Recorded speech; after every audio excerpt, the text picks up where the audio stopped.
Hello guys, अभी जो अभ्यास हम करने जा रहे हैं वो मेरुदंड से संबंधित है।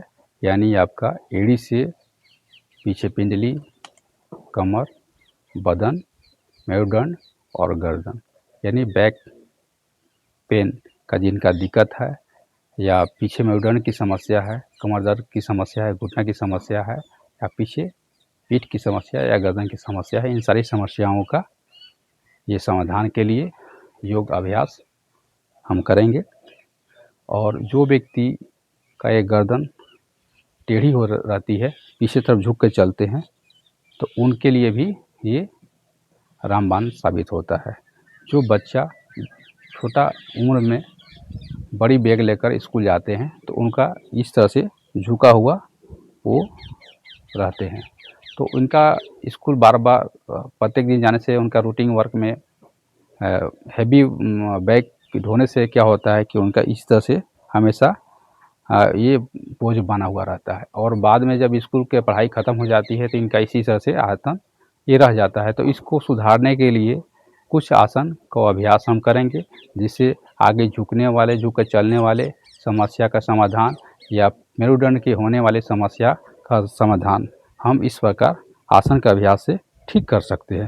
तो सबसे पहले हम पेट और चेस्ट के बल पे हम इस प्रकार लेट जाएंगे। दोनों पंजा को पीछे खींचकर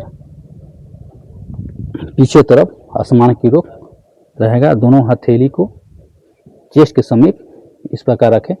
अभी दोनों इस प्रकार दोनों हथेली को खम बनाकर केवनी के बल पर इसको टिकाएं और हथेली के बीच में अपना ठुड्डी को रखें।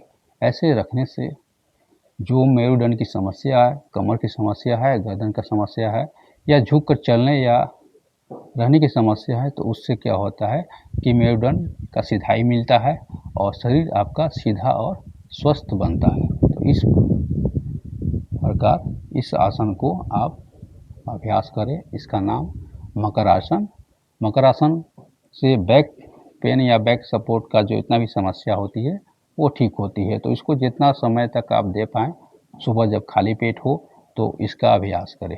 इसके बाद दोनों पैरों को बारी बारी से इस प्रकार एड़ी को कमर के समीप लाने का प्रयास करें। बारी बारी से जितना हो सके उतना लाएं। जब अगर फर्स्ट टाइम आप करते हैं तो थोड़ा दिक्कत होगी, पर आप जितना कर सकते हैं उतना ही इस अभ्यास को करें। अभी दोनों पैरों को एक साथ लाने का अभ्यास करें।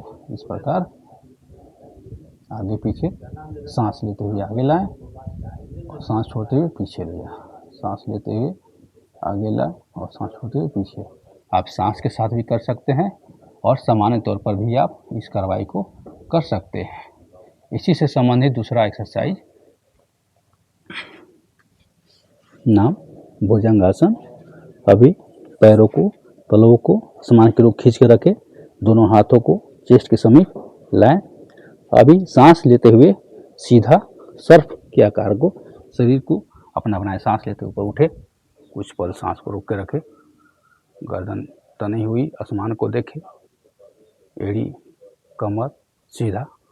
अब सांस छोड़ते हुए वापस लाएं। सांस लेते हुए ऊपर उठे, पूरी बॉडी को उठाएं, कमर से आगे तक के भाग को, हाथ को सीधा करें।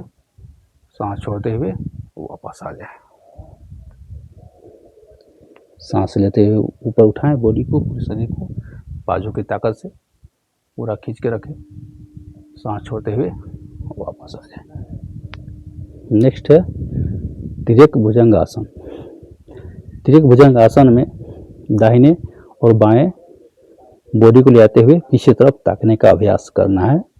इस प्रकार तिर्यक भुजंग आसन में बाएं आंख से दाहिने पैर को, एड़ी को पीछे तरफ से देखना।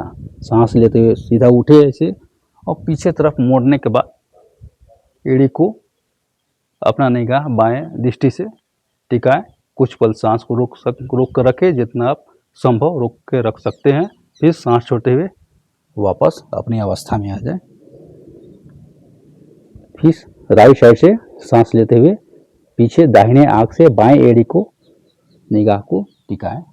पीछे सांस रोक कर रखें और एड़ी को ऊपर अपना ध्यान को केंद्रित करें। जितना देर हो सके सांस को रोक के रखें। अब सांस छोड़ते हुए वापस अपनी अवस्था में आ जाए। इसी प्रकार लेफ्ट साइड से बाएं आंखों से दाहिनी एड़ी को ऊपर निगाह को रखें, टिका कर रखें, फिर सांस छोड़ते हुए वापस आ जाए। फिर दाहिनी तरफ से दाहिनी आंख से बाएं एड़ी के ऊपर अपना निगाह को टिकाएं, देखें और कुछ जितना देर सांस रोक के रख सकते हैं रोक के रखें, फिर सांस छोड़ते हुए वापस अपनी अवस्था में आ जाए। इसी प्रकार जब आप अगर करते करते सांस फूलने लगे या थक जाए तो कुछ पल इस प्रकार करवाई से आप आराम कर लें। इस अवस्था में जितना देर आप रहेंगे मेरुदंड की सीधाई मिलेगा और आपका शरीर सीधा बनेगा। फिर चाहे तो आप इसको पैरों को बारी बारी से और फिर दोनों एक साथ से आप समान रूप से भी कर सकते हैं और सांस प्रश्वास के साथ भी आप इस कार्रवाई को कर सकते हैं, जिसे करने से शरीर में प्राथमिक अवस्था से ही आपका दर्द आराम महसूस का एहसास होगा। Thank you.